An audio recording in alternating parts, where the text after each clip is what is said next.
Welcome to the Porsche Club Insider, your one stop for all things Porsche and PCA.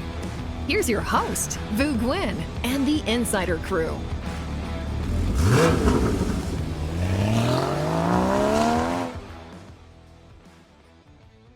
Welcome everyone to episode 127. We're on the road with Manny and Damon, and we are in, where are we? Redmond, Washington. You are in Redmond, Washington. I've actually allowed you to come into my lair. This is a very great privilege. I think your wife told you to allow us in. Pretty much. She actually likes you guys. I'm a little more mixed, but I said, fine, they can come, just don't let them touch anything.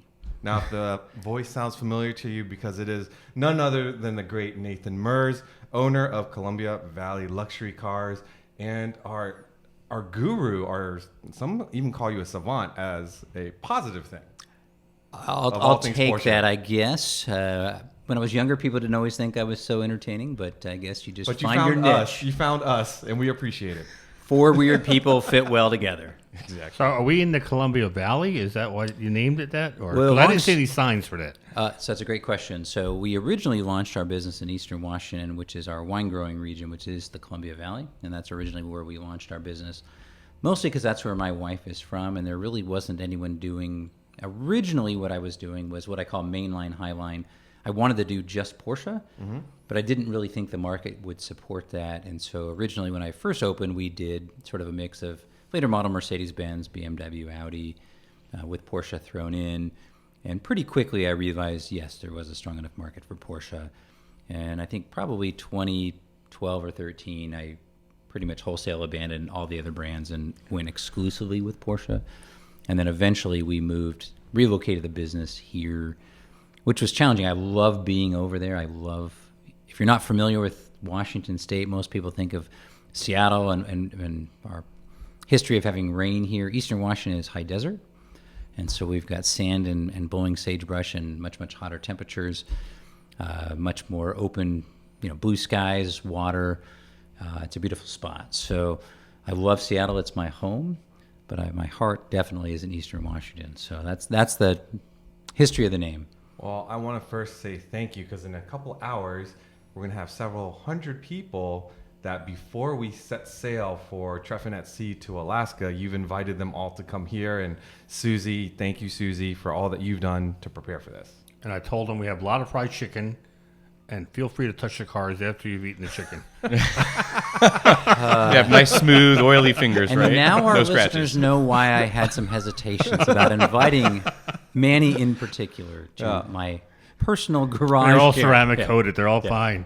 Yeah, so did you know Manny is actually not on the clock right now? He's volunteering right now to be here. I did hear that. I'm back to my roots as a volunteer. Yeah. Because the one thing, if you don't know Manny well, Manny does not suffer in silence. So I got to hear all the complaining about him not being official, and how he had to, come up with all this thing, and he's just in the cattle car with the rest of us plebeian regular people. That boat starts. If that boat starts to go down, I'm the first one on the lifeboat.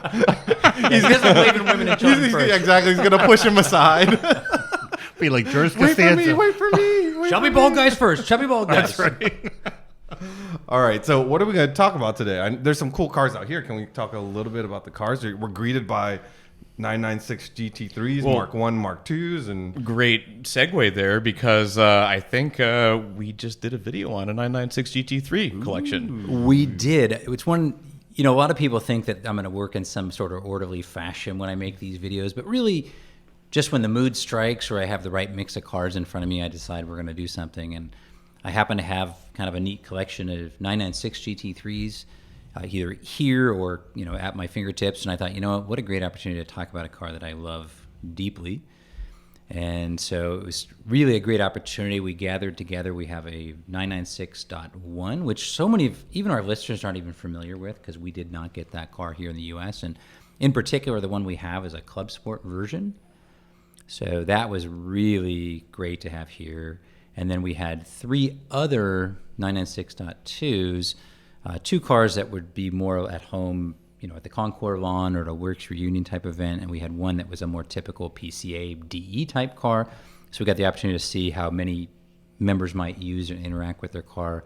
And then I did feature a little bit my own 996. I have an Aero Kit car because a lot of people think, oh, it's like a baby GT3. And as much as I love my car and I want to root for it, It's not the case. it's not a baby GT3. It's a fabulous car in its own right, but it is not a GT3. And the really fun part is we got to dig into the details like we're familiar with on my videos. And then we did do some driving yesterday. And Damon and I giggled like schoolgirls. Particularly, we drove the ClubSport first, and I won't spoil it for you. And then we drove a .2, and we formed some very interesting opinions. I thought the cars would be more similar than dissimilar, and they actually have pretty radically different personalities. So you'll have to tune in for our opinions. I know which generation I like more. That's for sure. So for the listeners, in the history of the GT3, Andy Pruninger doesn't come into the story until 996.2, and supposedly 996.1 to him was somewhat of a disappointment. The GT3, that he saw so much potential in that car that's the first thing he wanted to attack when he was named the boss of the GT program. And so it'll be interesting to see your opinions of the. I'll see if I agree with him and Damon, whether he agrees with him or we won't agree. I will say that it was such a different time for Porsche. I mean, corporate leadership was not on board with the GT3 program. And so they were basically told, like, fine, you can kind of do it, but don't screw it up. And we're not committing really much in the way of resources toward it. So they had to work in conjunction with the 996 turbo development program, things such as they weren't allowed to even have their own aero program. So that's why the 996 aero kit is the same as on the 996 GT3, because for budgetary reasons they said, that's fine, but you don't get to have your own bespoke aero. In terms of the development of the drivetrain and stuff, you got to work in conjunction with the 996 turbo team. And it was just the reality of where they were at that time. And clearly the story hadn't unfolded yet with Porsche, how successful the GT cars were going to be. They basically pitched to the board, we think we can sell between 300 and 350 copies. I think they misunderstood the demand. Yeah. Yeah, because their pride and joy was a turbo. That was the top dog. Yeah, and we talk about, some people talk about the rarity of a 996 turbo, but yeah, compared to a 996 GT3, it's not even on the same planet in terms of production volume. It's funny when you mentioned baby GT3. I remember the first time I drove GT3 was past President Kurt Gibson, Angie Gibson's car. And coming from mine, I was thinking, man, I'm sure it's going to be better, but how different really could it be from my 996 with suspension work and the aero and all that stuff? Man, what a significantly different car it is, even though to 99% of the general public, the cars look kind of the same. It's kind of like how I felt, and I'm getting points with Susie because we're going on vacation. Kind of like how I felt when I was dating a girl before Susie. I thought she was great, and then I met Susie, and it's radically.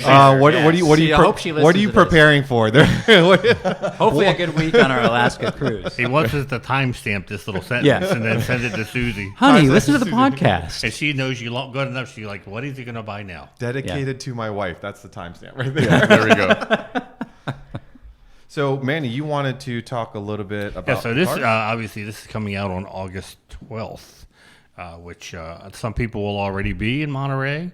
Some people are getting ready to head out there. It's Monterey Car Week, and there's a lot of auctions going on. A lot. So I picked 4 of the big auctions, and I asked each one of us to take a look and see our 3 favorite cars that are being auctioned off, and maybe talk a little bit about it. Didn't put any money limit on it or whatnot. Monterey is a week of dreams, and just like when you pay $1 for a lottery ticket, it gives you $1 to dream.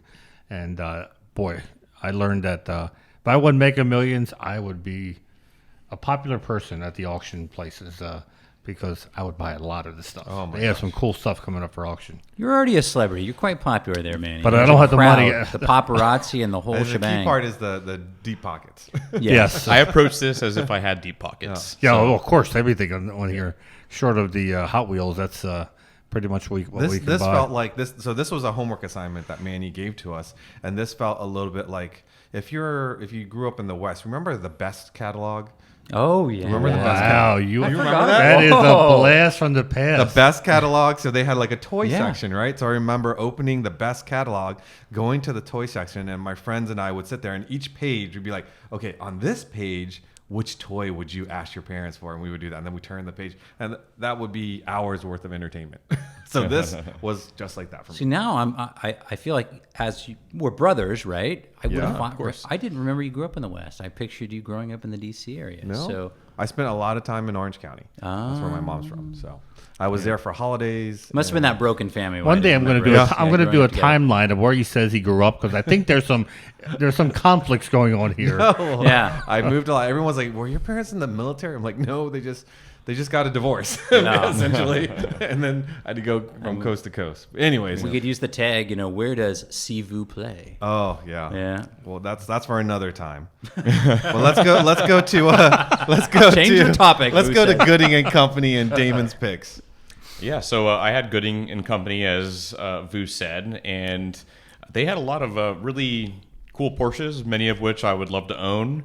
And it's really hard just to pick three sometimes because you're coming at, well, I would love a Singer, but would I drive a Singer, or would I rather have a GT4 RS or whatever other car might be for sale here? And so I tried to approach this in, I would drive these if I bought them. Makes sense. Because they're just very cool road cars, basically. So the first one that I picked was there's a 1992 964 Good man. That's Carrera yep. Cup USA. I was hoping you were going to pick yeah. that. That would be the Manny Albans choice, right? Yeah. Yeah. So there were several 964s, including that Singer DLS, which I had initially sort of put on the top of my list, and then there was that other gray Singer non-DLS. And I'm thinking, too flashy. Would I drive them? And I just wasn't quite sure. And I was thinking to myself, well, for one of our 1 mile reviews, which Manny did the review for a Carrera Cup USA, but I did get to drive it back to the office. And that car, out of any 964 I've driven, the engine, the shifter, it shifted better. It was fun to shift, like full acceleration, not just, it was just so easy. Everything just slid into place so perfectly. And That car is so you. yeah, and then that's why I would buy it. And it's white, nobody would know. Is that your number 3 or is that your number 1 car? I didn't really put them in order, I didn't actually. either. Oh, okay. I put them in order. Okay. Yeah, I really couldn't put them in order. But this one only has 4,822 miles. Oh. So, plenty of mileage left for me.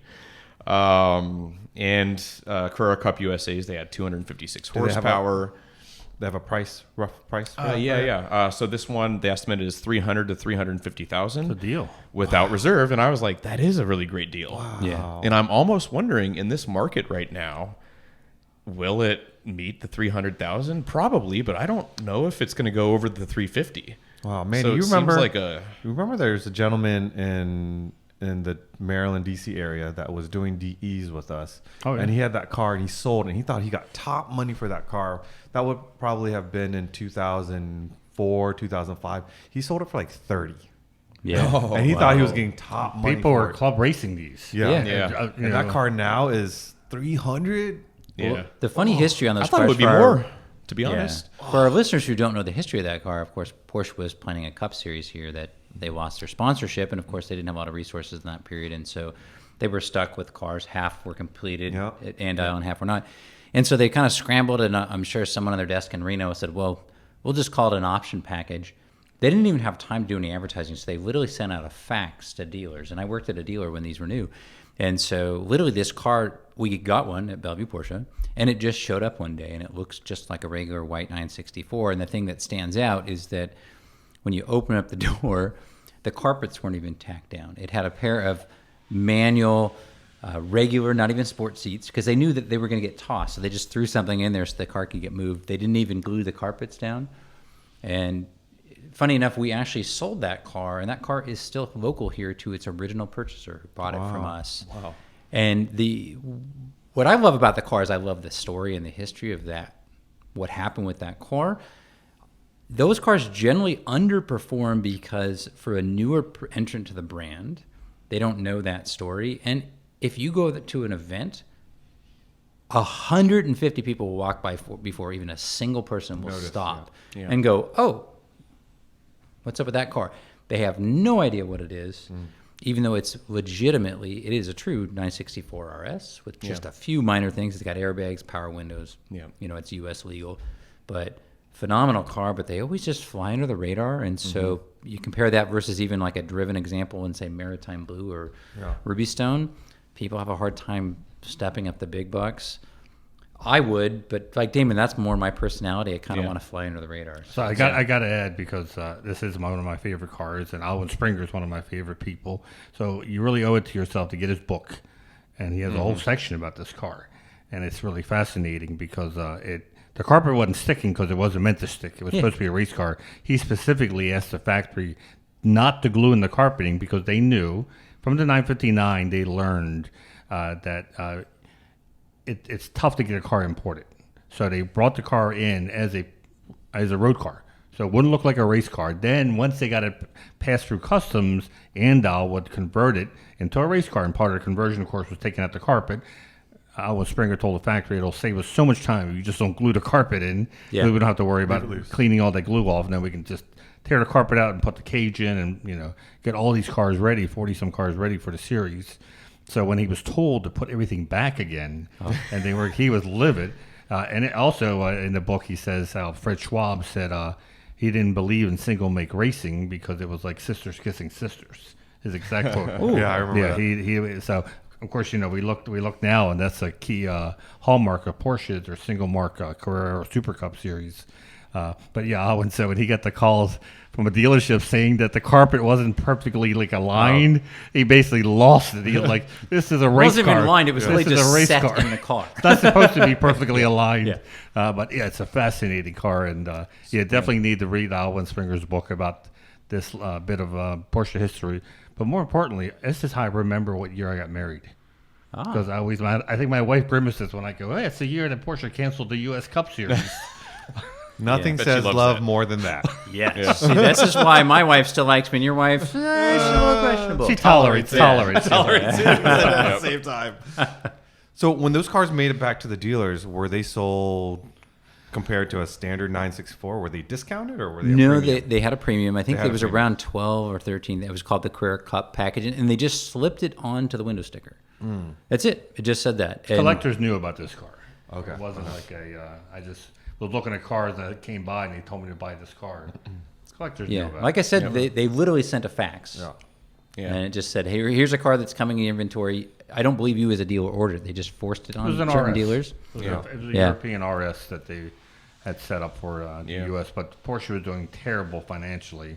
They were, and that's the reason they canceled it was because they were on the verge of bankruptcy, and this was just an added cost, and they decided just to So not only does this car, or I should say these cars, have that great story, but if you offered me a 964 Carrera RS and a Carrera Cup, I would choose the Carrera Cup USA every single day. That's just it's a cooler story, and then you park them next to each other. One says Carrera, one says Carrera RS, and as we said, flies right under the radar. You have to know. Now look at that car. You know how many people, and when Nathan said back then no one knew, but now people come up to me, Cars and Coffee, and you see them looking around, they're going, "Is this a USA Cup car?" Oh, because I've got Euro headlights, I got it lowered and everything, and I just chuckle. I go, no, it's got a sunroof, and it's a cheap Carrera. So that's one of my picks. Love these cars, and they drive so well. I'm gonna do this car next. So of course, there's a GT4 RS for sale. And of course, I would have to buy it. 2023? 24, and it's black with the 2023 car though. Oh, 2023. Yeah, I'm saying 2024. 2023 car. It's black. Not my favorite color. I wouldn't order it, like that new. But I could deal with it. And it's something that, again, flies under the radar. This is the kind of car you would want to drive on a back road because it's not, orange I'm sorry, or but green GT4 or whatever. RS does not fly under the radar anywhere. I mean, it's black, but I think it would, more so with than the one blue with bright wheels, color. That's still pop. Well, that's another thing. I think, usually blue wheels, in this, is this the Weissach pack or is this... I should know that, but... it's got it's the, a Weissach it's got the package side with the carbon intakes. Yeah, but of course. That's a sweet ride. But I would probably do something about these wheels, whether put them aside and swap something in that is a different color. I love it. Just because blue on black like that. I like it. Doesn't, but I would still buy this car. These are my favorite brand new Porsches. They drive so well. 500 or 493 horsepower, 500 PS. And it's estimated at how much? 200,000 to 250, which is lower than what people were buying new. So without reserve. Without reserve. It'll be interesting to see. It'll do just fine. It'll do fine, but it's nice. And again, I'm approaching this as money no object, but it's still kind of cool to see that prices, which were $100,000 over MSRP with the ADM and all that stuff, has come potentially, we'll see, but has come back down to more sane prices, I would say. Let me ask Nathan this: where do you think the GT4 stands in the future, because of the fact that it's a manual and the RS is just available in PDK? Do you think the 4 is going to hold its value because it's going to appeal to those who want a manual? Yeah, I mean, I think it'll do just fine. There's enough differentiation there, both in terms of what they cost originally. So there's always going to be a delta in cost, because there's always the buyer that just has to have the top model, ego-driven or whatever it might be. Whereas for me, like, I've driven GT4 RSs extensively. I admire the car. It doesn't speak to me personally. The PDK kills it for me, as does, after about 20 minutes driving that car, I'm going to sound middle-aged here, but it's the first factory car I've ever driven when I was like, it's too extreme. Wow. Like you get out of it. Did you all hear that? Yeah, I heard that. You actually want to take your foot out of the throttle. Grow a gray hair. As he said that. So here's the thing. I agree, which is why I couldn't daily. I mean, I could maybe, if my other car or whatever is broken and take something new into work, but y'all crazy. I wouldn't daily drive this. But you reach a certain age where you start losing your hearing, so that doesn't sound anything different. It's funny, of all those cars, I would actually, my first choice would be a 4-liter GTS car. Oh, interesting. And probably an open car, a Boxster-based car, which now I'm really going against my grain. But who are you? Is this what you're like at home? Because on the road, I'm you're losing my a edge. different Nathan. Next thing you know, I'm going to be buying some sort of like Chrysler product convertible or something. Don't even go there. This is like that. I love Darren. You will no longer be my brother. You're right. This is like that commercial where the superhero gets home and he like takes off his muscles and they're like fake, takes off this. Yes. It's a little bit like to that. Be some bald, skinny guy who's Gotcha. Superman. God. Yeah. Wow. All right. That's a sound. I like that. I like that. Father though. Time. All right, number 3. What we got for number 3? Love the GT4 RS, but the coolest car I think that I'd want to own and would definitely drive on certain occasions, the Carrera 6. I was hoping come you. on. Between that and the 935, I thought, how can he miss that? So the 935, I thought about it, and even the GT2 RS ClubSport, because it would be really fun to have a race car. But again, you can drive this on the road. Yeah, this is 1966 Porsche 906 Carrera 6. Owned by Chuck Stoddard at one point. Yeah, Chuck Stoddard. This one has a cool history. Let's see if I... and you could be invited to Cam Ingram's Peak to Peak. That's exactly. True. Yeah, because that's a hefty buy-in. You got to have a 906 or 907, maybe a 904. I think he allows. But this definitely gets you into that, as well as many other historic races. And what's the price estimate for this thing? Yeah, so this one is by far the most expensive I picked. 1.8 mil to 2.2 mil. A relative bargain. A relative bargain, exactly. But this is actually a car that's I'm going to say fairly. It's still a street car. By the 907, even though it's only one digit away, it's worlds difference.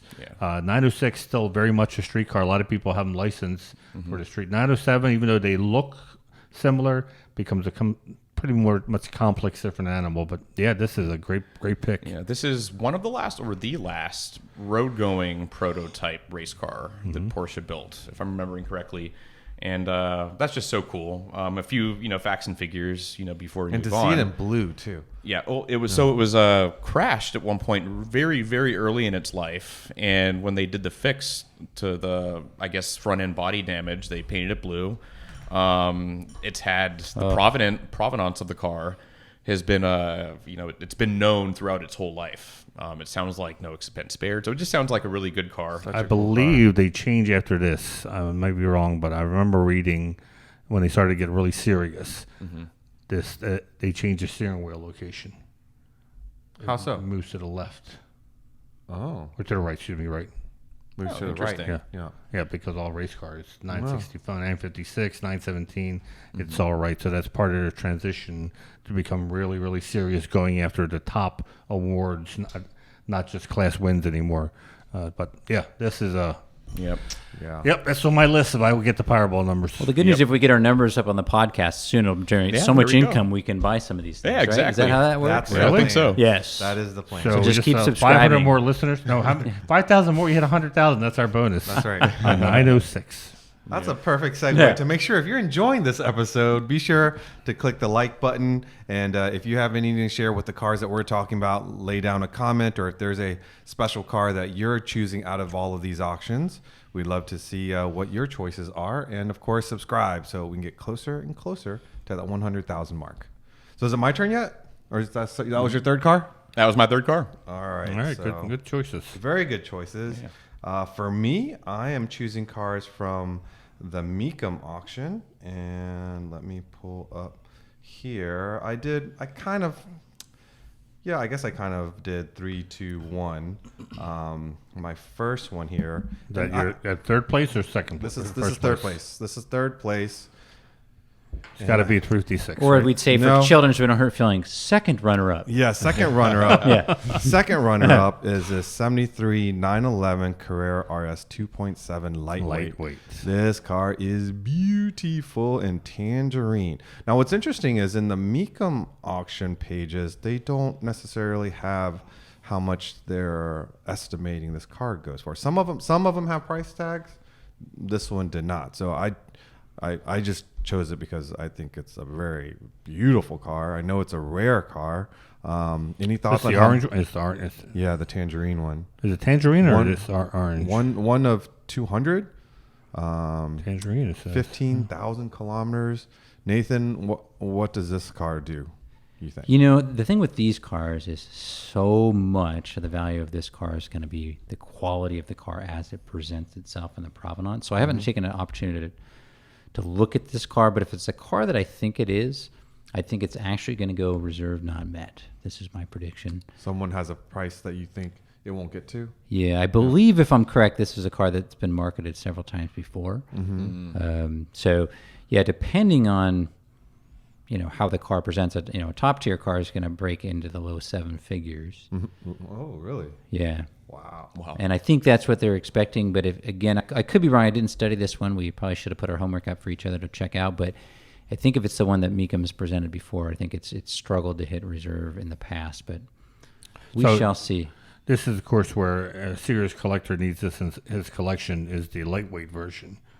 Were they all regular RS is a horrible car. were they all serious? Whoa. I'll let you finish your statement there. Absolutely not true. But it is that whole like the RS, like what you're talking about the GT4. Some people will say, well, I just couldn't have a GT4. I'm like, really? That just wouldn't do it. You just couldn't enjoy yourself in that Wasn't car. Well, I have to have an RS. It's only men that say that. The women are the fairer species. They don't have that same issue. See, I have an but- excuse because GT4 RS, that would definitely make me faster at autocross. There's my excuse. You'd have to be, Yes. otherwise you just keep on driving when you pass the finish line. Yeah. There's nothing like in club racing would say nothing worse than a cheater that can't win. Yeah. Right? If you're going to cheat, at least win. So you think that car is south of $1 million? I think I would want to look at that specific car. Yes, a 73 Carrera RS Lightweight should crack into This the should low be 7 Series figures. 1. Yeah. So, yeah, I'd want to look at this exact car and see what the details are. I think that's the key thing is, Yeah. something like this is hard to tell just by looking at it through the catalog online. If you're serious about a car like this, you want a specialist to go with you to look at the car from front to back. And it circles back to what you were saying, that basically it's condition about these cars. And there's only so much you can tell about condition from photos. Yeah, I mean, in fact, a lot of people ask, why do you must have fun going to, Amelia or to Monterey or to Scottsdale. And I said, I do. I love doing it. But predominantly the reason that I'm there is generally I have clients who are engaging me to inspect a particular car. And also so that when we do these things and I talk about values and people say, well, this car, let's say this car sells for a low value and people say, well, gosh, the prices come down. I said, well, you can only make a judgment if you actually have an understanding of what the product was itself. Right. So I go away hands on any cars that are kind of in our market space. I look at them and then I judge them. So a little trick I do is each car at any auction house will have a little QR code generally in the windshield and it'll say what the car is. And I get my cell phone out, I walk the cars, and I hold my fingers up and I grade the car and I take a photo of it. And then that way someone in the future says, oh, hey, this car sold at Amelia in 2019. What do you think of the car? I'll pull up my Amelia 2019 photos. I can scroll through, find the car, and I say, well, I graded it as a 2. So now that we notice is what he does, we're going to stand back with the owner and watch Nathan's fingers go from a 2. Yes. Oh, no. Here comes the third finger. No, it's a 3. Shoot it in slow-mo. And then he turns to us, and there's only one finger remaining. Yes. That's the finger I usually give Vu. Yeah, right. Why is he throwing gang signs next to the car? We don't understand. People always think I have this amazing memory, and I'm like, no, I don't. I just have little tricks, and so that's what I use. Is I can look and say how I judged a car. So I probably have photos of that car in my phone. So my next car, I am very predictable, Manny. Yes, I did choose a 356, and this one is beautiful. Again, I'm just looking at the catalog. This one has a estimate between 175 to 225. It's a 1963 356B Cabriolet in Pasha red, which looks almost purple. Wow, I thought that was black. It's such a cool, beautiful look at that. Interesting, car. yeah. Do they claim it as paint to sample, or someone changed it to that, or it doesn't say? It's restored, He but doesn't care about that kind of stuff. I mean, I didn't go that deep. It's just, Unless he looked good driving it. So why this over a Carrera, a 356 Carrera? I chose this car just because of the beautiful color and an open top car. Yep. To me, I know that's never going to be me in a car like that. So if I'm dreaming, I'm going to dream of an open top car, because I know the reality is someday if I have one, it's going to be a coupe, because that's within my price range. So the Cabriolets were, as opposed to the Speedsters, were very luxury. No. Because the Cabriolet was the padded top, kind of like a real windows. Yes, real windows. Rear but seat. It's definitely a Grand Tourer, and it's much quieter inside than the Roadster would have been. So it's more top of the line, if you will. Man, this car is gorgeous.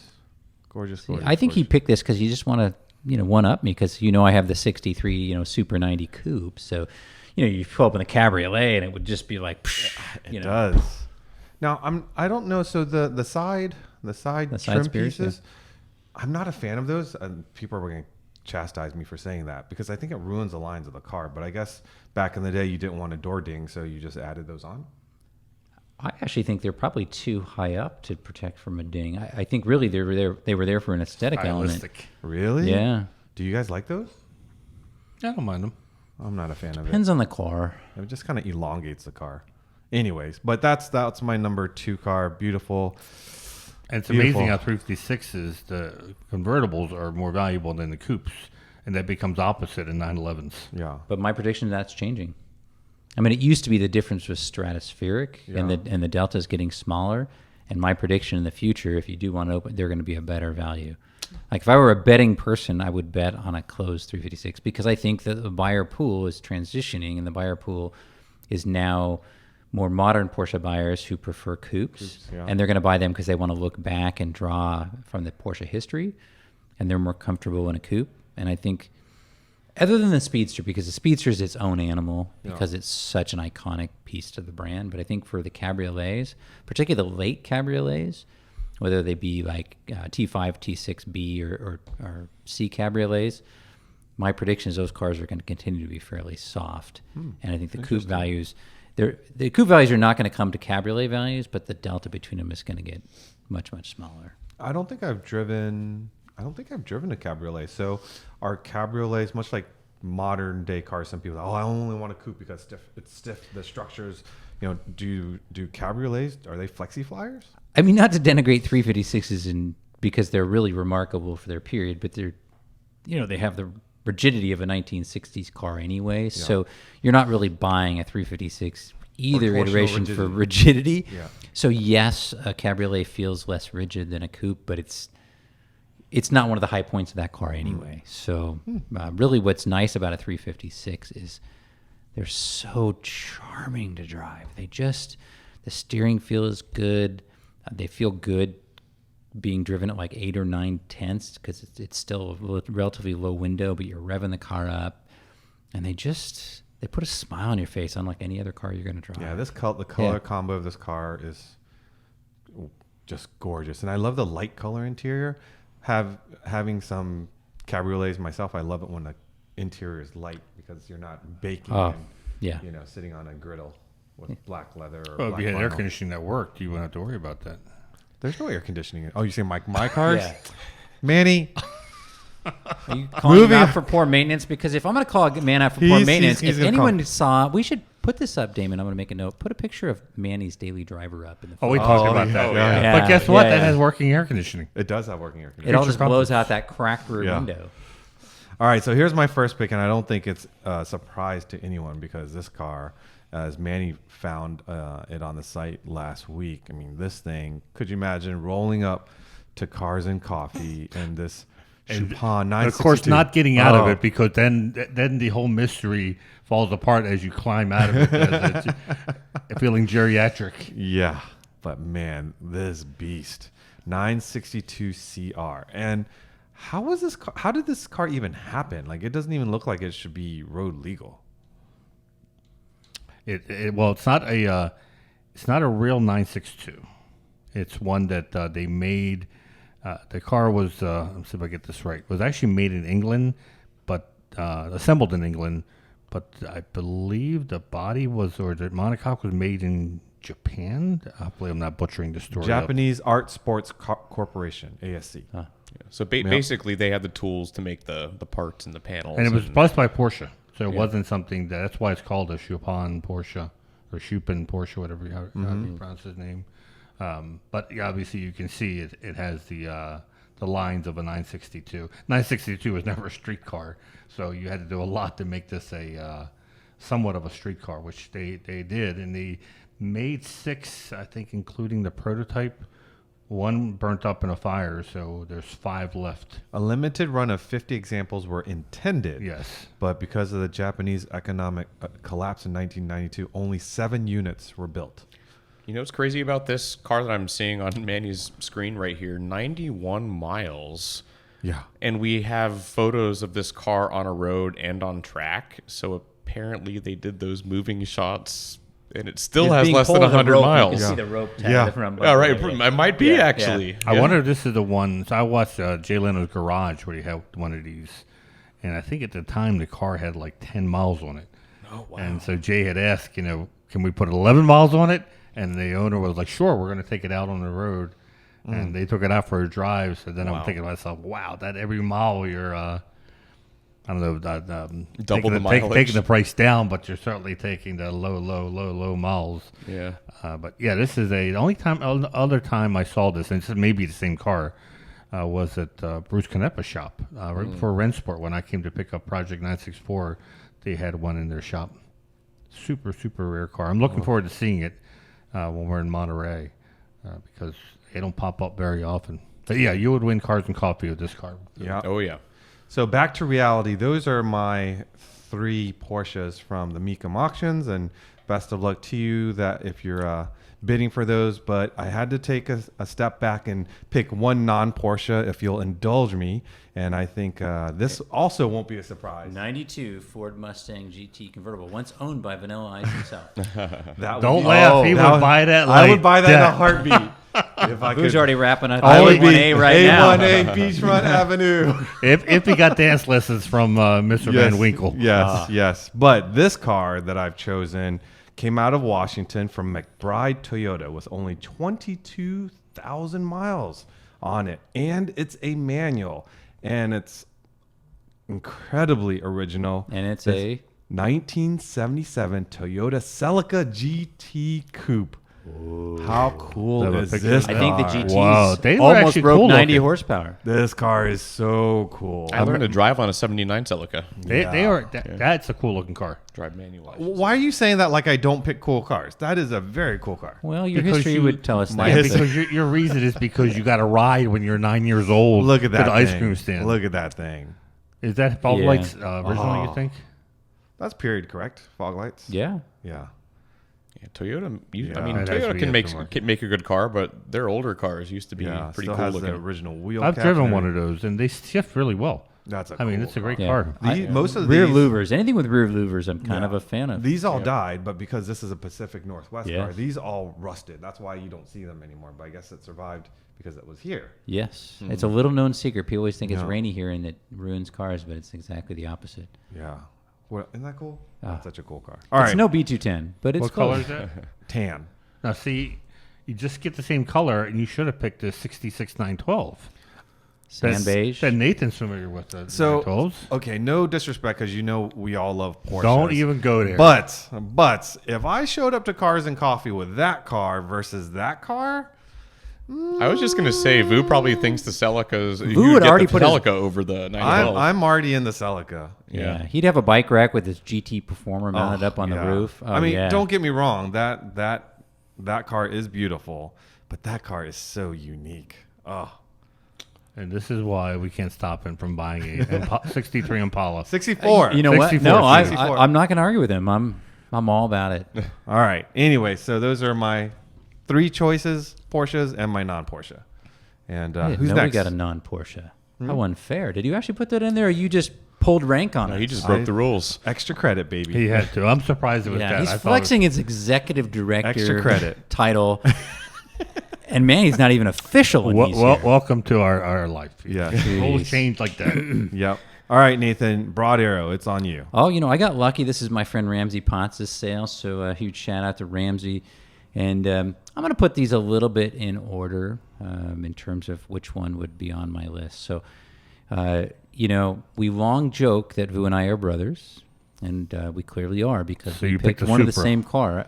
I also picked a 73 Carrera RS Lightweight, and this car, It's better. I'm not familiar with it. I have not inspected this car before, but at least based on its published history, has a pretty good, very, very interesting history. In fact, the original owner of the car was a driver for Porsche, and it was given to him as a company car, and has quite a provenance to it. So to Is me, this the orange one? yes. So wait to a me, minute. if I'm going to buy a historic Porsche, either road or race car, and I'm going to pay, say, 7-figure money. A lot of people ask me, what do I think about some of these cars that they can buy for, say, $1 million that are newer creations, we'll call them. And they said, what do you think about them? I said, I generally am really admire what they're doing and that sort of thing. But in my mind, I still always think I would rather spend that kind of money to buy something that's a piece of Porsche history. And so to me, this is a piece of Porsche history. It's an iconic car. I don't think that's ever going to change, much in the same way that an original Speedster, people say, oh, what's going to happen with the 356 market? And I said, well, I would actually break out the Speedster from the overall 356 market, because even if you're not a car or a Porsche person, that car means something. And I think the 73 Carrera RS Lightweight is another example of that car. But this car's taking it to another level, though. This is like prototype stuff. Yeah, this is. Yeah, this car has some really interesting, because he was a driver with Porsche, he actually went back and said, hey, can we do this and can we do that? And so there were some changes made to this car in period. So actually, this car is very high on my list of cars to go inspect. So one of the things that a lot of times our viewers don't even know this, but at these auction houses, they say, oh, you got a bid on a car and you can't inspect it. Yes, you can. You can go during the preview days and make an appointment with one of their specialists. And if you're a registered bidder and have an interest, they'll generally let you pore over the car in great detail. They'll let you look through all the provenance. They'll let you crawl all over the car, get in the car. And that's generally what I'll do with a car like this, because, again, it holds my attention. It's a very, very So intriguing to the car. listeners, it's 73 RS, but it has front fender flares like the RSR, and it has a Carrera wing, not the ducktail. Is it the RS 74 RS wing? I didn't Yeah, it's know. the wing they actually came out with the Carrera 3-liter in 74, and then later went on the regular Carrera in 75. So that would have been all fiberglass, no rubber. It would have had a rubber if it was an end to it. original one, right? No, it would have rubber on the very tip, but it would be a steel frame or aluminum frame with a fiberglass spoiler, and then it would have a rubber. And those are RSR wheel sets on the car? I didn't look through it that 'Cause it close. looks- That's probably, because it has huge flares on it. Yeah. So Yeah. I'm looking at this at the pictures here, and so one definitely hasn't been restored. It looks a little rough in some places. like some paint missing off the interior. I don't know. It doesn't present all that well in photos. I think what do they're you think about probably. that? I haven't looked at it Yeah. in person, but I think my guess is what they're relying on is the provenance is going to. I mean, that is provenance is kind of gonna the carry it fun over. part when you have a car that has some provenance of use. Then you're sort of given a wide latitude or berth in terms of how the car presents. I mean, as long as it doesn't Interesting. present as abused, but it presents as authentic. To Patina. me, looking Yeah. at these pictures, it just looks used, and somebody really enjoyed it. As they should, Yes, and as I exactly. would if I were in that income bracket. Again, why we need more listeners, because we need to, what do we need, 100 million listeners to make good money here at Yeah, this something podcast? like that. Yeah, if you look at the seats and the interior of that car, Oh. it's like you can tell it's not a preserved car that was Yeah. just for car shows or whatever. I mean, this thing looks like someone had fun with it. And there's like paint flaking off of some of the spots near the engine grill. Like definitely, it hasn't been restored. It's You definitely could drive just it and not presented feel as is. Yeah. not feel guilty. That other Yeah. car we were just talking about with 70 miles, like you would feel guilty driving that car. This one you can drive and just So I how almost long feel did- like Damon's nitpicking my wife here. I mean, I think this car is so beautiful, I can't even stand it. So but- how long does it take you to inspect a car like this? It depends on whether I'm forming kind of just a high-level opinion or whether a client has engaged me to go to great depths. If someone's engaged me to go to great depths, it's going to take me better part of a day to go through a car of that caliber. And what would you, going there, what would say to you, I'm going to tell my client not to bid on this car? And not this car in particular, but any car you're looking at. What's the, is it, Well, the biggest things that I look for are things that you can't remedy. So people oftentimes obsess over things like oil leaks or mechanical issues. I can always remedy that. But let's say, for example, I get out of the car and my client only wants a car where it has perfect provenance, and I inspect the car and it's got a re-stamped engine case. Well, I can't ever change that. So if that's important to the client, whether that's important globally or not, but if that's important to the given client, well, then it has to be a hard pass.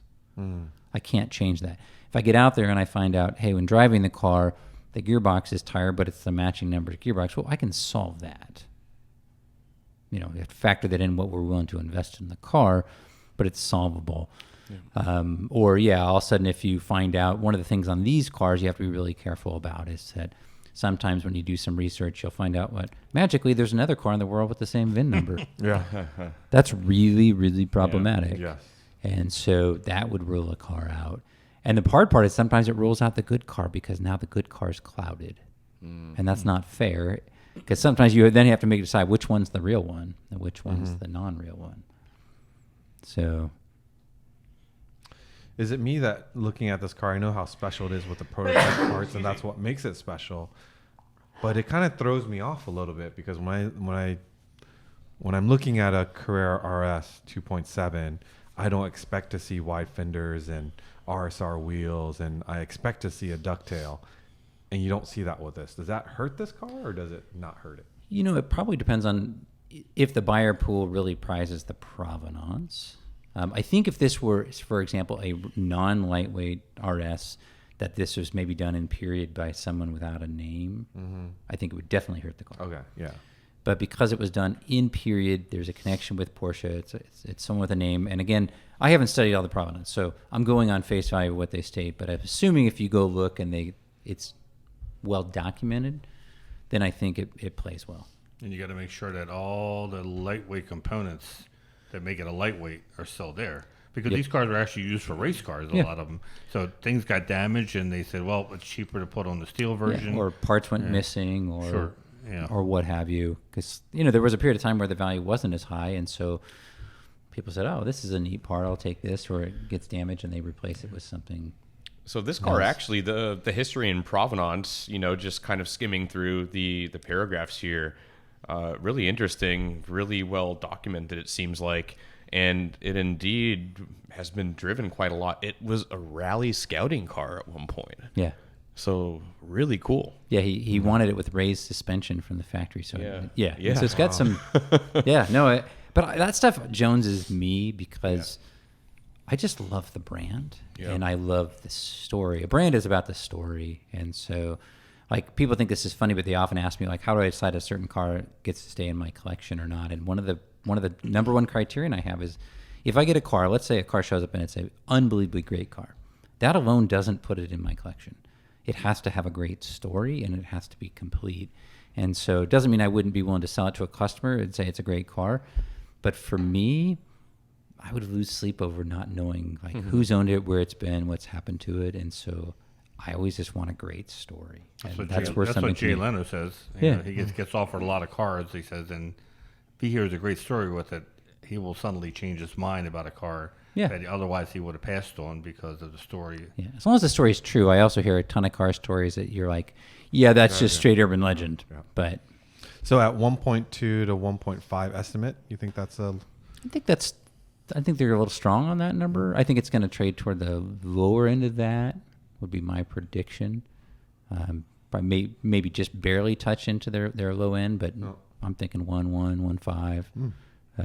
That's my read on that. I'll have to say, at the Broad Arrow auction, the number of Porsches and the Porsches that they're offering, this would have been hard for me to pick three because they've assembled a dream team of cars. Yeah, It's although in some ways it's a beautiful thing for us as Porsche people. Running an auction house, I would say it's a risky strategy, but you're putting a lot of eggs in the Porsche basket, which historically has been the best mark to have in the catalog sales. However, if for whatever reason Porsche isn't the star of the day, I don't know what their total number of cars on offer is, but it's a big chunk of them are Porsche. So what's number two? So number 2 is the 1996 993 GT2. Oh, yes. I was hoping you would say that. This car, and what's interesting about this car is I'm an avowed, generally a normally aspirated person. So I'm not a big fan of the 993 Turbo as an example. However, I am a huge fan of the 993 RS and a big fan of kind of the mashup concept. And so I like this idea of it's sort of the mad science mix of a 993 RS and a 993 Turbo and a motorsports build all kind of thrown together, sort of like it's the intersection of those three things. And the cool part to me is the least strong part of the intersection is the turbo piece. Yes, it's got a turbocharged motor, but the chassis development and the vibe of the car is motorsports. Yet this particular car, whoever spec'd it when it was new, leaned street car. So it's got a set of hardback sport seats. It's got airbags. It's got air conditioning. So this was spec'd to be a very much a comfortable road car. And, a lot of people will talk about how, for example, when we got the 996 GT2, they called it the Widowmaker, which was a way extreme way to describe that car.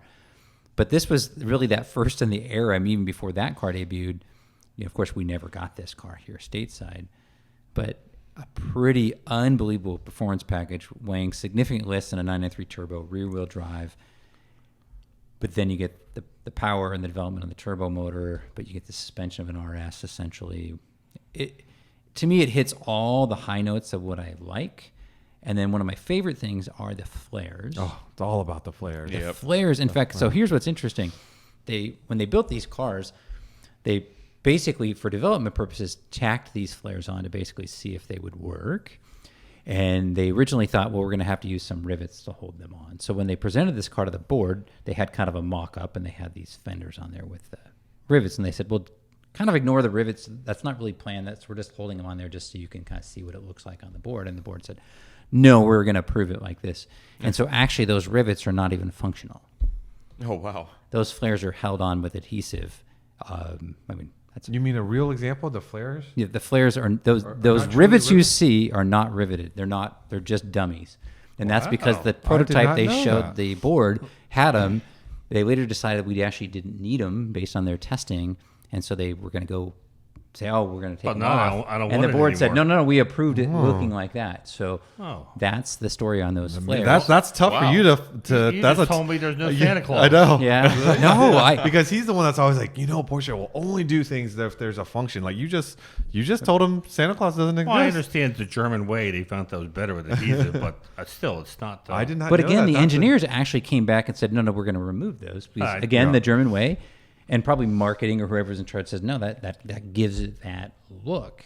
And it's a car that I wouldn't actually call it classically beautiful. I would call it sort of beautiful because it's so mechanical. Like it's the perfect crossover between, again, a road car and motorsports. So far, you picked two cars that are the most copied cars around.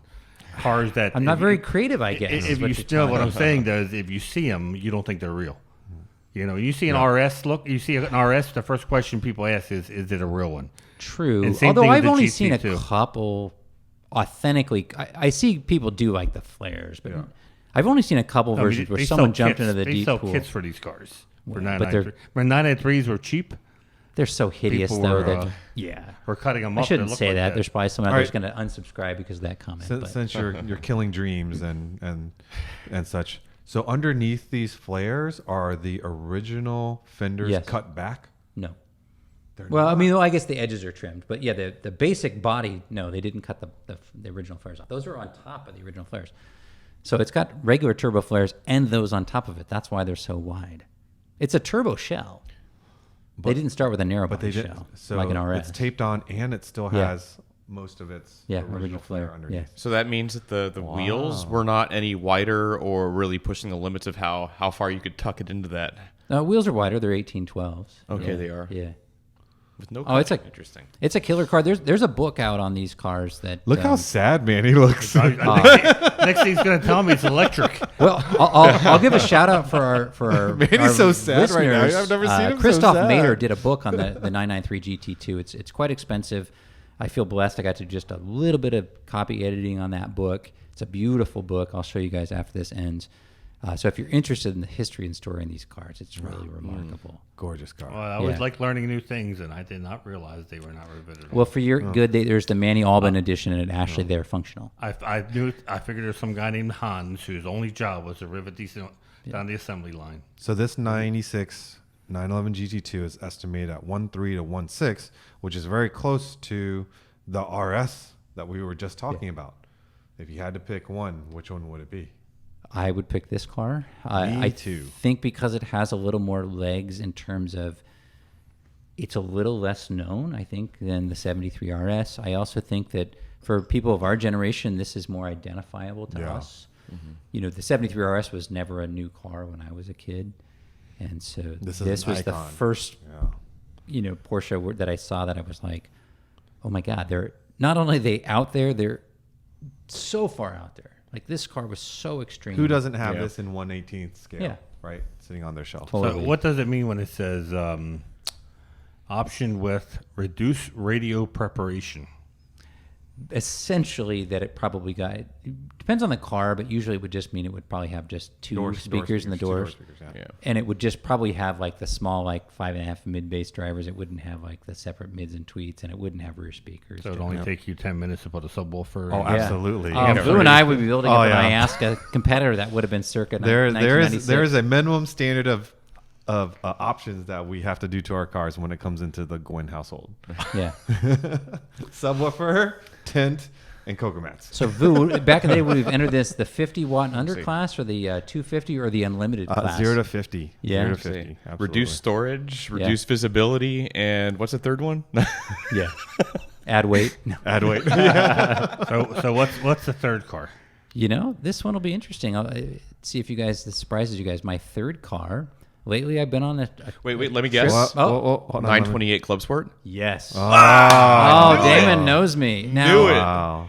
if you want to talk You about gave a it rare away. car, and Wait, a who's your car- that brother? car Who's your a car that nobody has is a 118 scale, and nobody even knows exists. So they built just 7 of these 968 or 928 Club Sports. This one's an 89. Let me correct that. They can only sell 7 of these. That hate mail goes to Manny A at BC. You know, let the record show 'Cause you that know how it's- Nathan is a 928 fan and Manny is a hater. I'm not a hater. Just he was a once owner. think of- What? yes. He was a How once did owner. it feel that way? Original 79, my man. You would have loved it. You would have loved it. He's the only one I love think my here. 79. Well, Had it for you 5 have I one. don't even have it Had it for here. 5 years. This car was so expensive. True. And 89 is when Porsche is not doing muy bueno with the economy. True. And then you throw in this, the M637 Club Sport option. You know what though? I would guess, knowing Porsche in period, when they did Club Sport in this period, they generally didn't cost much at all. They hadn't really figured out option pricing like they did now. In fact, one of the funny things about my GT3 video, I'll spill the beans on a little bit of something, is do you guys know what in the 996 GT3 what the Club Sport option cost was? No idea. It's free. free? Yeah, free. You just picked it, and they said, "Fine, you can have that." And they And put then the they cage just- in. They then put they the took Nomex stuff- seats. yeah. No, I mean they added stuff. You got the full cage. You got the Nomex seats. You got the fire bottle. You got the electrical disconnect, and there was no cost. It was just Now they won't even let you pick it up in Europe for free. no. They charge for the air in the tires now. So, so my guess, I don't know, but because we didn't get this car here, but my guess it was expensive because it was a 928.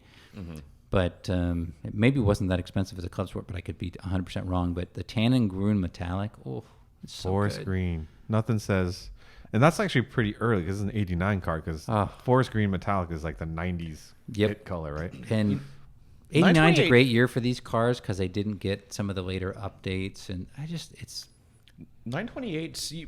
and it's reasonably priced. I don't think the car is going to do the numbers they're talking about in this car. I hope it does for the 928 faithful.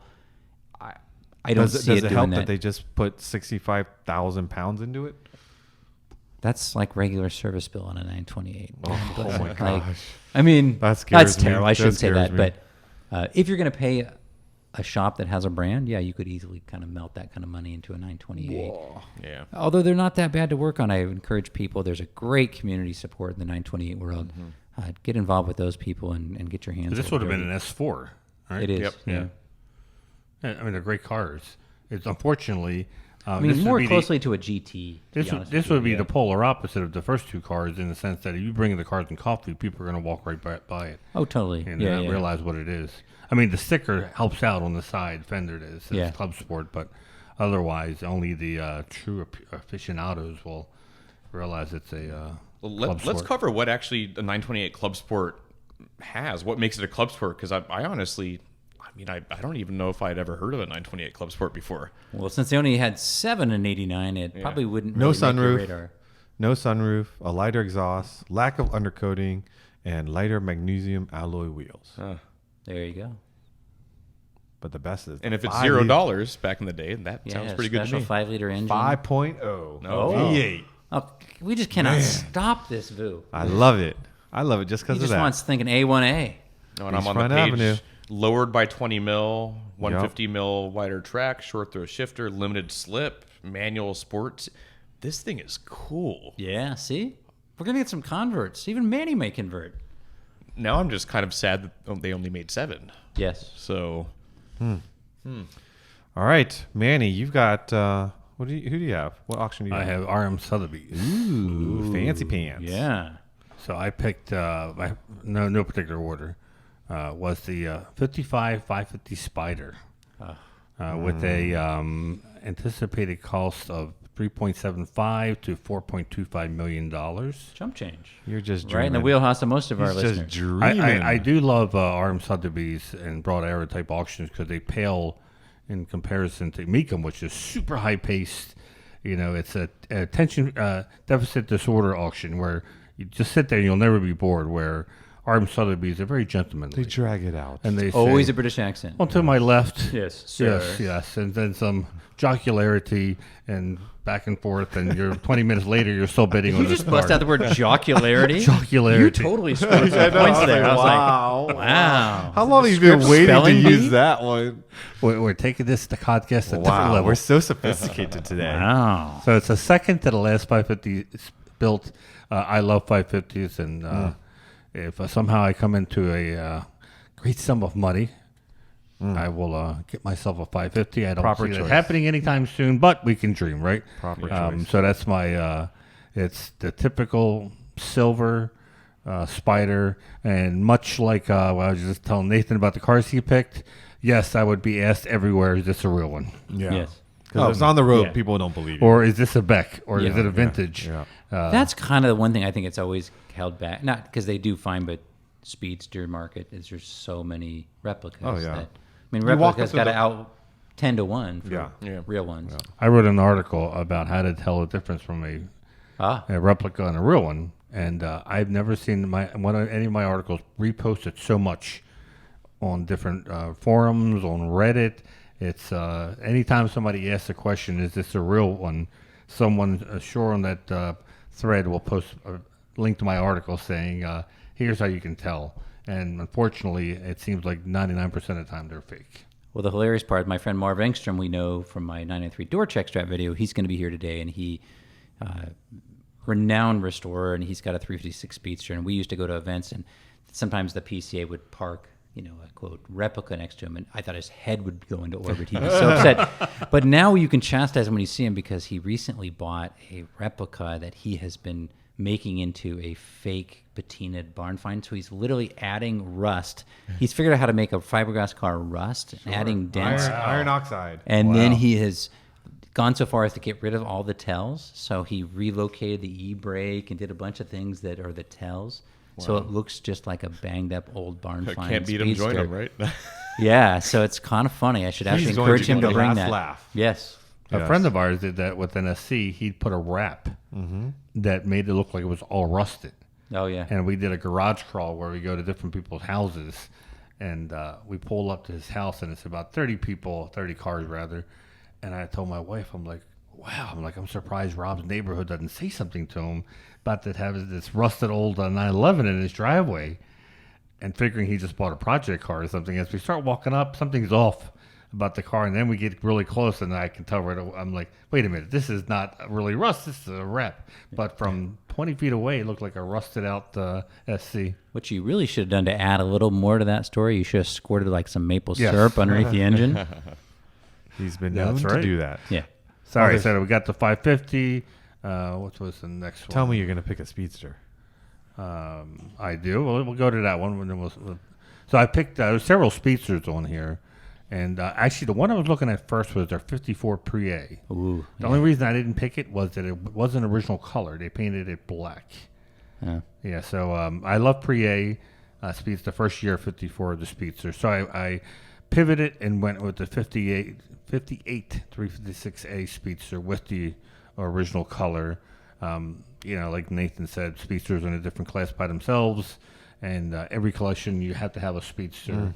And gorgeous car. But it's the car I say that even if you're not a car person, my mom will look at this car and know it's a Porsche. It just screams that it's a Porsche. So and when you think about it, 350 to 425. Even though we probably all remember when Speedsters were less than six figures, that's still, for a car that's ready to go, not that bad when you compare it to other cars. Is it ivory? What's the interior color in this car? Tell me it's green. It's my favorite. Well, I wouldn't be able to tell you anyhow because I can't see that. Oh, that's right. The inventor of Club Blau only sees blue. Yeah, they actually don't have. They have one picture on there. Yeah, why is it only one picture? That's black to me, isn't it? Oh no, here are more photos. You have Yeah. to click into a different area for photos. Yeah, definitely black. Yeah, which is perfect for me. I like black interiors. But 58, the last year of the Speedster. They built some in 59. They were Carreras, but that by 59 they're building the convertible D, which has roll-up windows. Which they had a few here. I think Vu has one on his screen. Yeah. That's also one of my favorite cars. Yeah, 1 year only car built by Drow's the body. I probably butchered the name. Is that Meissen blue? Looks like Meissen. Yeah, it's a beautiful car. It's red much more interior. practical. Oh, that car is gorgeous. A little bit more raised windshield than the Speedster. Well, it looks so much better with the top up. My one issue with the Speedster is the car you could never put the top up because they're hideous with the top up. Yeah. In my opinion. In fact, that's the one where the replicas generally have the better looking tops than the original one. But So my other car was one that's also copied a lot, the 74 RS, which is going to be coming out in our video soon about the RS collection. And I remember the first time I saw one was a friend of ours bought one, and he brought it to an autocross. And I have to admit, at the time, I didn't really know much about the 74 RS. And I was like, how come you didn't get a 73? You got to get a 73. What's a 74? And they kept on telling me, no, this is more rare. And I'd never even heard of it. And yes, it is a much more rare car because they didn't have to build that many to qualify for the class. They were building them so they could race the RSR. And it's only 55 ever made. Super rare, super copied. It's one of the most popular ways to copy a car, especially the mid-year SCs are very easy to turn into a 74 RS. But we have one in the video we did. Like I said, it's I think it almost looks like this, wasn't it? White as well. Yep. Beautiful. We did a video on the Ingrams. They have the Mexico blue one. If you ever see a 74 RS that's real, take some time to look it over. Yeah, and I've said this before, and some people will not agree with me, but I would take a 74 over a 73 I would too. Yeah. Any day of the year. I think that's generational though, because this is the G body. Yeah. And You know so- why I would? It's not that. It's because I've heard from people, and I think there was an article Chris Harris wrote at some point years ago, but the 74S, as great as the 73 drives, apparently the 74 drives even better. Yeah. Oh, absolutely. So- Yes. They were getting more serious about racing Yeah. as far as the GT program, and the 73 has an amazing history. It's the beginning, it's the origin of the species Yeah. for the 911 and GT type racing. But the 74 is when they realize, hey, we're pretty good at this. We can get even better. And this one's looking to shoot for 1.6 to 1.8. Wow. Yeah, I mean, I think that car, again, depending on how it presents, if it presents correctly and all the documentation is there, I see this car should be able to achieve, those numbers. Again, one thing people have to know too about auction estimates is they're a little bit of a creative science. Some of it is, you get some pressure from the consignor, so sometimes the consignor's pressing you, and so some of it is going to be that piece. So, usually you'll find most cars generally trade just under their low estimate. They're pretty good at knowing the numbers, but they know they can kind of pull it up a little bit with a little bit high estimate, but they know they look foolish if they say, hey, we're going to do, 1.5 and the car does 1.1. Mm-hmm. So they want to be in striking distance. It'll be interesting to see how this car presents, because I think these cars, again, the fact that universally all four of us said we'd rather have this than the 73, I think that speaks to this car having greater legs going forward. Yeah, probably. Yeah. Which is kind of crazy to think about. Yeah. Because, as Manny said, people like him didn't know what it was until much later than the 73. And now it's going to cost more people want it. Yeah, it's here like we a are. connoisseur's car. Now, can you tell at an auction when the auction house is, I don't know if phantom bidding it's called, but basically it seems like they're taking bids from the audience, but really what they're doing is raising the price up to at least close to reserve to see if there's any serious interest. And I first saw this watching. That's not legal, is it?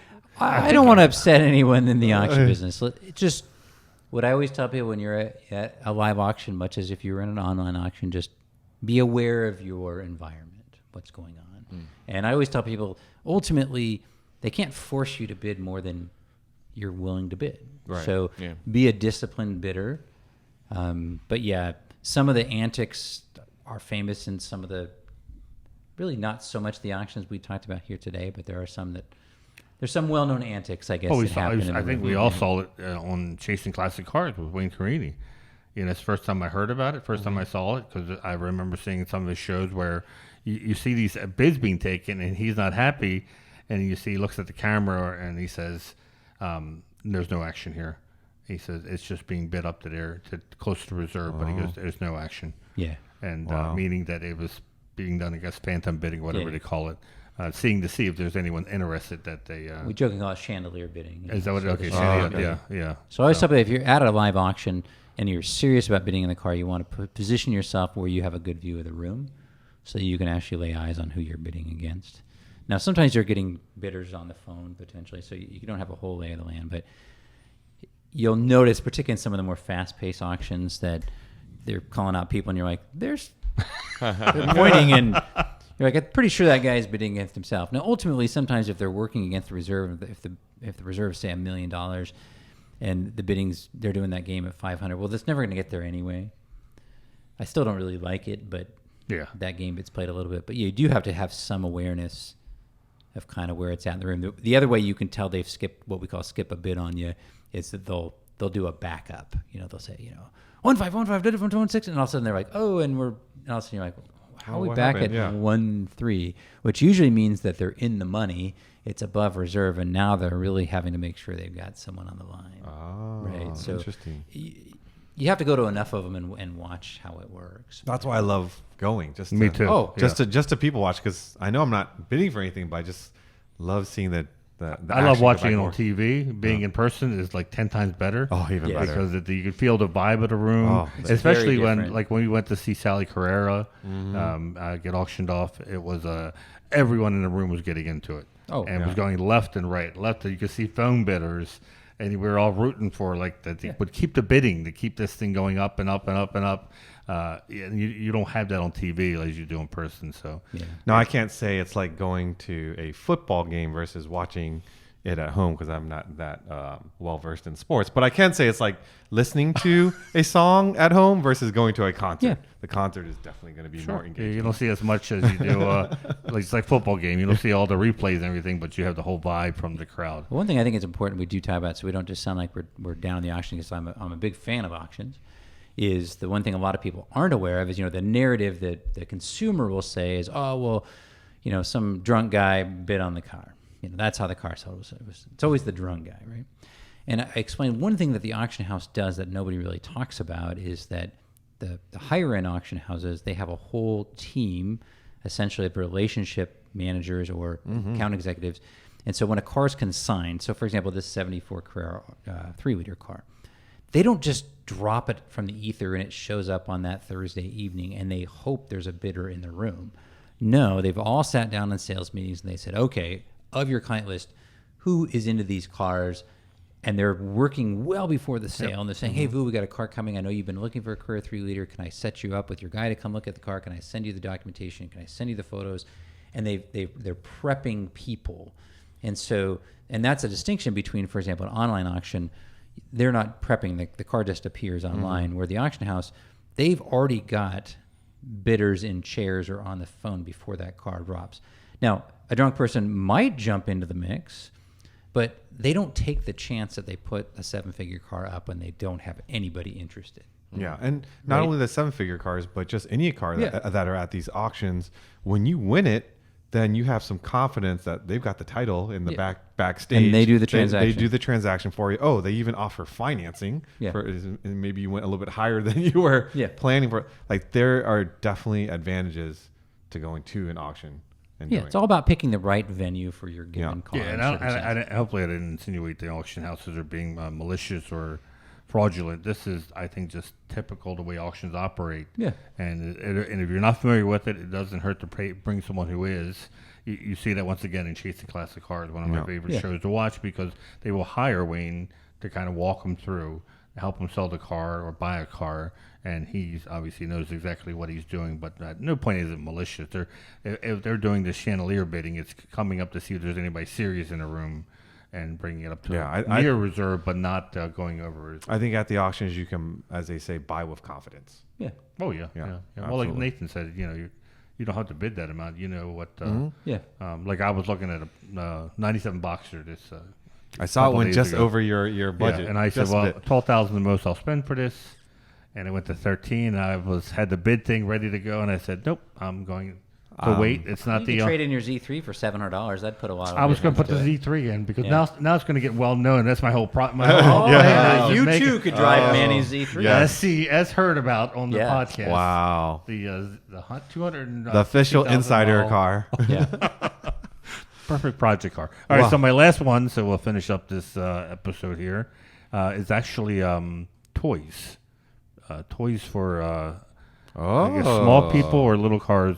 So there was two of them that I thought was super cool. 9/1730 Junior Kart. It is a 2/3 scale replica of the famous Sunoco 9/1730. How cool is that? Tell me you wouldn't be like the coolest guy to show up at a PCA Now event. you said toy, but that price tag certainly is not toy price tag. Yeah, I wouldn't let a kid on that thing, right? Yeah. That price tag, Manny, is 50 to 60,000. Wow! Look at that. You're gonna have Nathan. Depends on your income bracket. What are you asking for your Boxer S out here? The 05. $25,000. Half of that? Oh Yeah, my sure. goodness. Half of a co-kart. But if you can have a real rolled up Boxer to S. Cars and Coffee with that, But if you think that's cool, look at the other one too, because you got to buy these in pairs. They have a Kawasaki Because you're going to have a couple grandkids. You got to let them. 400cc Kawasaki engine. I'm pretty sure it's that's faster pretty than my quick. 914 that's pretty quick. with the CVT gear. Look at this. Double wishbone suspension. This is the stuff they're putting on the new GT3 RS. Yeah, there you I go. want a go-kart. What can go wrong? Let's see Look what- at this. Oh, no, that It's was a car, children's car. Wait. Did Manny just pick 4 cars? Yeah. Well, this is All the rules. this is Although two- Vu threw in a fourth These car, are two too. half cars that you really Yeah. make one car. Yep. But I've never seen what it is. I don't know if I could fit. Now in this what one it is this is more reasonably priced at 20 to 30. 20 to 30. You can have a And this same is- thing, 400cc engine, 15 horsepower. I don't know what the power to weight, but I'm sure as my big butt gets in there, it will Yeah. definitely hurt the power to weight 50 ratio. miles an hour. But look at this. You can show up with your own Dakar. That'd be pretty cool. Imagine having a little trailer for that. You I'm going to bring that to Concours. Yeah. Yeah, right. Yeah, I thought about that. I'm like, Yeah. really freak out the PCR committee at Parade. I and think show up with Loanne the- would finally go kaboom if I brought something like that home. Like she did when you brought home the 2/3 scale pickup truck. Mr. Miyagi's great. I love him. Although, while we were waiting for you at the hotel to show up, there was a guy parked with an F-150 crew cab with the tiny bed. Yeah. It looks like it's 4-foot bed. Yeah. Yeah. I whispered to my wife, I'm like, this is where it becomes really useless, is having a 4-foot bed. I can understand the front part of it, having plenty of seating, for Yeah. crew, but the back part, I said, I'm pretty sure Vu's pickup truck has more Oh, yeah. more space in the back in the bed than Mine does. this F-150 does. Now, we can't cover this on the podcast because you would never invite me back, but Damon will tell you we talked about my new truck I bought, so we'll talk after the Which is podcast. the one. Oh, what is yeah. the Yeah. one? Yep. Bought This myself- is the resto mod from Pappy's truck, right? No. No, this is even better. You got a bought- third truck? Oh, I have. It's I have brand a lot of new, trucks. and I I didn't bought a brand new realize. And I didn't Oh, you realize got that. it about you hot gotta, rod. you got to tell us. what Okay, it is. we'll wrap it up with this last story. I bought a 2024 F-150 regular cab short bed with a Coyote, 420 horse Coyote, 10-speed auto, Is this the one I 373 just electronic described? locker. What? And I'm putting a Brand 3.5 new. drop on it, supercharger, 700 horsepower, What 10 kind of- seconds is in it the quarter. Crew cab or is it? No, regular cab. Regular Single cab. Short cab. box. I didn't know they made trucks like this. Yeah, and I'm going to put the Wow. Ford Motorsport supercharger on it. Make factory warranty. You buy it for $9,500. You are definitely my brother. And Is we're it going to real- do some serious burnouts, Wow. Is it Oh, yeah. rear-wheel I want drive that only truck. or all-wheel drive? That's a 10-second truck. You actually can get them in four-wheel drive, but I actually wanted old school, and I ordered a rear That's a driver. 10-second Only truck. rear-wheel drive? So I wanted a rear driver. Wow, I think a applaud hot you. Look rod at needs you. to roast tires. Yeah. They're much faster in four-wheel drive because people launch yeah. them. Did you get the indicator lights for the top? Oh, heck no. It's going to No. be, you'll see, it's pretty slick. This is the Did- one did where he- you roll up to the drag strip and everyone goes, Yeah. it Yeah. exists. I'm going to use it to pull my little trailer when I go to Concours and stuff. Yeah. And you know why we don't see Wow. these trucks? Is because, as Nathan told me, you will not find one generally on a showroom. A have to order customer them. You has have to to order it. Yeah. Yep. So what size Yeah. bed does it have? 6.5 of them. 6.5 foot. Oh, that's better than I think. But yeah, they're only like 17 feet overall, 100% aluminum. They're like 3,800 pounds. Yeah. And 420 horse Coyote with a 10-speed. Wow. It's We're definitely even brothers. stock. They're sub 13 seconds as a stock. They don't Wow. make manuals of these F-150s anymore, do they? In fact, what makes them fast is the 10-speed auto. Yeah. Right. I mean, yeah. So totally off topic. for Porsche. Congratulations. Yeah, congrats. You know what? People always think, oh, you only like Porsche. I love No, all we love sorts of all cars. We love all cars. Porsche the most. But Yeah. All right. Well, hopefully you guys don't mind that we went a little bit over. We could probably sit here and talk for another 4 hours, but I hear the DJ playing some beats, which means we need to wrap this up. So, just real quickly, hopefully we'll all be in Monterey Friday, August 16th. Hopefully you'll be there as well for Works Reunion. As long as we don't hit any icebergs. Yes, right. And then, of course, Unstock registration by the time you listen to this will be open. We'll see you in Corona, California, November 17th. PCA Sim Racing, if you want to race against other PCA members in a Porsche, head over to PCASimRacing.com and they'll get you set up on everything that you need to be competitive there. Head over to PCA's web store for insider merch. And if you want a PCA Insider decal, just send us a message at podcast@pca.org and we'll send you a set. So with that, again, thank you so much for allowing us to do the podcast here. It's great to be in Redmond, Washington. Again, thank you to you and Susie for hosting all the folks from Treffin at Sea, Alaska, and we're going to have some fun here. So remember to follow our podcast Instagram page, behind the scenes photos and videos, Porsche Club Insider, all one word. You can send us a message, email us again at podcast@pca.org. Love the comments. Be sure to like, comment, and subscribe. Until next time, stay safe, and we'll see you down the road.